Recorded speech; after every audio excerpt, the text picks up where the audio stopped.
Hello everyone, how are you all? Welcome to the Panjaravi Tailor and this is Sabha.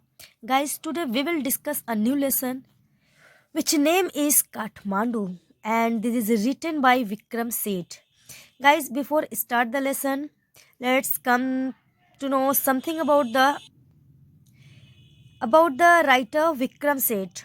Guys, Vikram Seth is an Indian poet, novelist, traveler, writer, libellist, children's writer, biographer, and memoirist.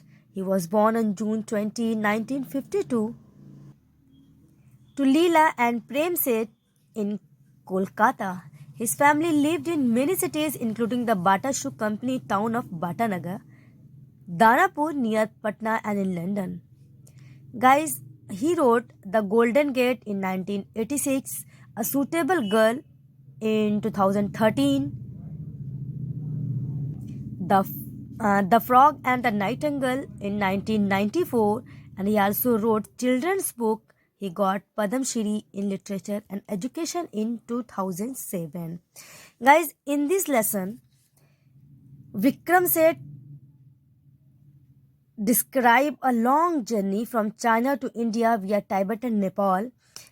He wrote something about in his book Heaven Lake. Heaven Lake में इन्होंने जो lesson जो है जो स्ट्रैक लिया गया है इसको वो उनकी जो नेपाल टाइबेट से नेपाल की जो जर्नी थी उस पे इन्होंने जो भी देखा उसको इन्होंने उसमें प्रेजेंट किया. इनकी बुक का नेम था हेवन लेक. इसमें इन्होंने सब कुछ लिखा. इस लेसन में Vikram Seth visited Kathmandu and he visited two temples, Pashupatinath temple and Bodhnath stupa. And in this lesson, he presents to us a contrast between the two. So guys, जो इस lesson की summary है उसको point wise मैंने describe किया है. First point is ये बताते हैं कि अपने नेफ्यू के साथ में ये काठमांडू विजिट पर निकले और फिर उन्होंने उन दो मंदिरों का जाकर के वहाँ पर विजिट किया. फिर उसके बीच उन्होंने जो कंट्रास्ट रखा वो इस लेसन का मेन पार्ट है. So next point is contrast between the two temples. तो फर्स्ट ये पहले इन्होंने विजिट किया पशुपतिनाथ टेम्पल में. वहाँ पर इन्होंने देखा एक चीज़ जो थी वो there is only Hindus are allowed to enter. इस जगह पर सिर्फ हिंदू जो थे वो ही अलाउड थे उस मंदिर में जाने के लिए. और जो नॉइस था और कन्फ्यूजन था वो बहुत ज़्यादा था. उस जगह पर प्रीस्ट, हॉकर्स, टूरिस्ट, बर्ड्स और एनिमल रूमिंग बहुत ज़्यादा कर रहे थे. डिफरेंट टाइप्स की एक्टिविटीज़ जो थी उस जगह पर क्वेरल्स भी था, फाइटिंग भी चल रही थी, क्रिमेशन भी चल रहा था और फ्लावर ऑफरिंग भी किया जा रहा था. इस तरह की चीज़ें वहाँ पर देखी जा सकती थी. लेकिन उस जगह पर बहुत सारे जो डिवोटीज आए हुए थे वो बहुत मुश्किल से जा कर के ऑफर कर पा रहे थे फ्लावर को. प्रीस्ट को अटेंशन दे कर एक दूसरे को पुश करके एक दूसरे को एल्बो से टच करते हुए एक दूसरे के बीच से रास्ता बनाते हुए वो उस जगह से निकल करके अपने जो भी भगवान थे उनको जा करके वो फ्लावर ऑफर कर रहे थे. तो यहाँ पर ये दिखाया जा रहा है पशुपतिनाथ में जितने भी बहुत सारी भीड़ थी, बहुत सारा नॉइस था, डिफरेंट टाइप्स के लोग थे.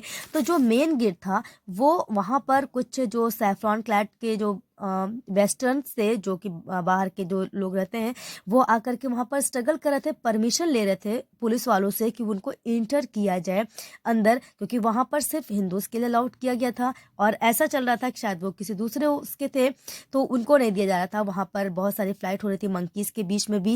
लेकिन तभी एक जो रॉयल फैमिली से कोई प्रिंसेस होती है नेपाल की, उनको एंट्री के लिए इतनी ज़्यादा भीड़, इतना ज़्यादा क्राउड होता है. तो वहाँ के जो लोग थे तो जितने भी भीड़ थी जैसे वो देखते कोई रॉयल प्रिंसेस आई हुई है, नो एंट्री की जगह पर भी उस जगह पर बहुत सारे जितने भी लोग थे उन लोगों ने उन लोगों ने बीच में से रास्ता किया, ने दोनों तरफ लोग हट गए और फिर वो जो प्रिंसेस थी जो रॉयल फैमिली से बिलोंग करती थी वो गई और फिर उन्होंने फ्लावर ऑफर किया और उस जगह से निकल गई. यानी कि उस जगह पर जहाँ पर इतना क्राउड था उस प्रिंसेस को देखकर लोगों ने जो भी वहाँ का एक रेस्पेक्टेड वे होता है झुक करके सीने पे हाथ रख करके झुक करके उन्होंने उस तरह का रेस्पेक्ट दिया प्रिंसेस को, फिर उनको वहाँ से जाने दिया. फिर विक्रम सेठ बता रहे हैं कि जो वहाँ के रिवर बैंक थे वहाँ पर डेड बॉडीज़ थी, उनको जलाया जा रहा था और बच्चे जो थे वो बात कर रहे थे. वहाँ पर जो धोबी थे वो सब वहाँ पर उस जगह पर अपने कपड़े धो रहे थे. ये इतनी चीज़ें इन्होंने पशुपतिनाथ टेम्पल की बताई। फिर नेक्स्ट इन्होंने बौद्धनाथ स्तूपा का वो दिया कि उस जगह का जो कंट्रास्ट दिखाया इन्होंने कि पशुपतिनाथ टेम्पल में इतना ज़्यादा बहुत ज़्यादा नॉइज़ था, लेकिन यहाँ का एटमॉस्फेयर जो था, जो ये इन्वायरमेंट था, वो बिल्कुल क्वाइट था, काम था और परफेक्ट पीस था बौद्धनाथ स्तूपा में। फिर यहाँ पर जो बुद्धिस्ट श्राइन कर रहे थे काठमांडू में, वही बता रहे हैं कि बिल्कुल ही डिफरेंट एक वे था वहाँ का। यहाँ पर भी क्राउड यानी सब कुछ हो रहा था, जितना कुछ यहाँ हो रहा था यहाँ भी हो रहा था, लेकिन यहाँ पर क्राउड नाम मात्र का भी नहीं था। ओनली टाइबेटन इमिग्रेंट जो थे वो यहाँ पर देखे जा सकते थे, जो कि अपने ज्वेलरी छोटे छोटे स्मॉल शॉप्स में बैठे हुए थे, ज्वेलरी बेचते, कोई बैग बना बेच रहा था।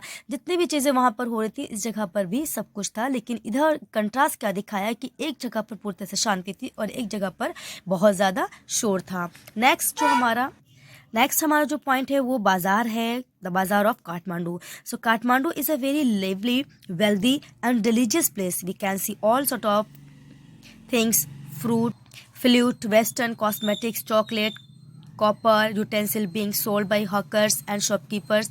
The writer buys something to eat and drink and feel better.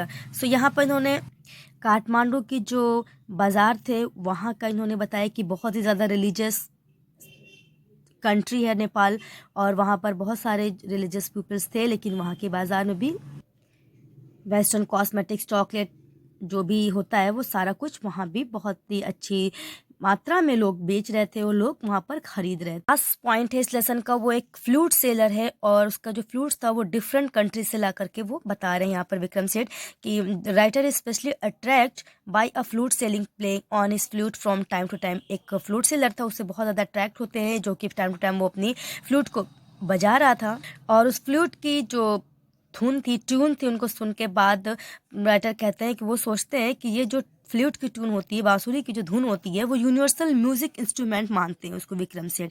फिर वो क्यों ऐसा कहते हैं, क्योंकि उनको लगता है कि जो उसकी नोट्स है वो ट्रांसलेट करती है बहुत सारे फ्रेजेस को इनको बनाने में। इनके यानी जो विक्रम सेठ जो हैं वो उस फ्लूट की नोट्स को सुन करके बहुत सारे फ्रेजेस और बहुत सारे सेंटेंसेस के माइंड में आते हैं। Every country, Japan, China and south America, India has her own kind of flute. उन्होंने बताया कि सारी कंट्रीज़ के पास अपनी अपनी तरह की फ्लूट है और इंडिया की जो अपनी फ्लूट है वो भी एक अलग प्रकार का है। नेवर had the notice बांसुरी and its music in such detail as he has done during the visit to Kathmandu. Vikram Seth बता रहे हैं कि इस तरह के यानी कि बांसुरी की जो नोट्स वो उन्होंने वहाँ पर काठमांडू में सुनी, उस तरह के नोट्स, उस तरह की म्यूजिक, उस तरह की जो धुन थी वो उन्होंने कभी भी एडमायर नहीं की जितनी कि उन्होंने अपनी काठमांडू विजिट में देखी थी। So guys, this is the lesson of Kathmandu and this is from my side. I hope that ये आपको बहुत ही अच्छे से समझ में आया होगा। So guys, I'll be back with a new lesson. Till then, take care, bye bye. And those who don't subscribe my channel, please subscribe and share. Bye, take care.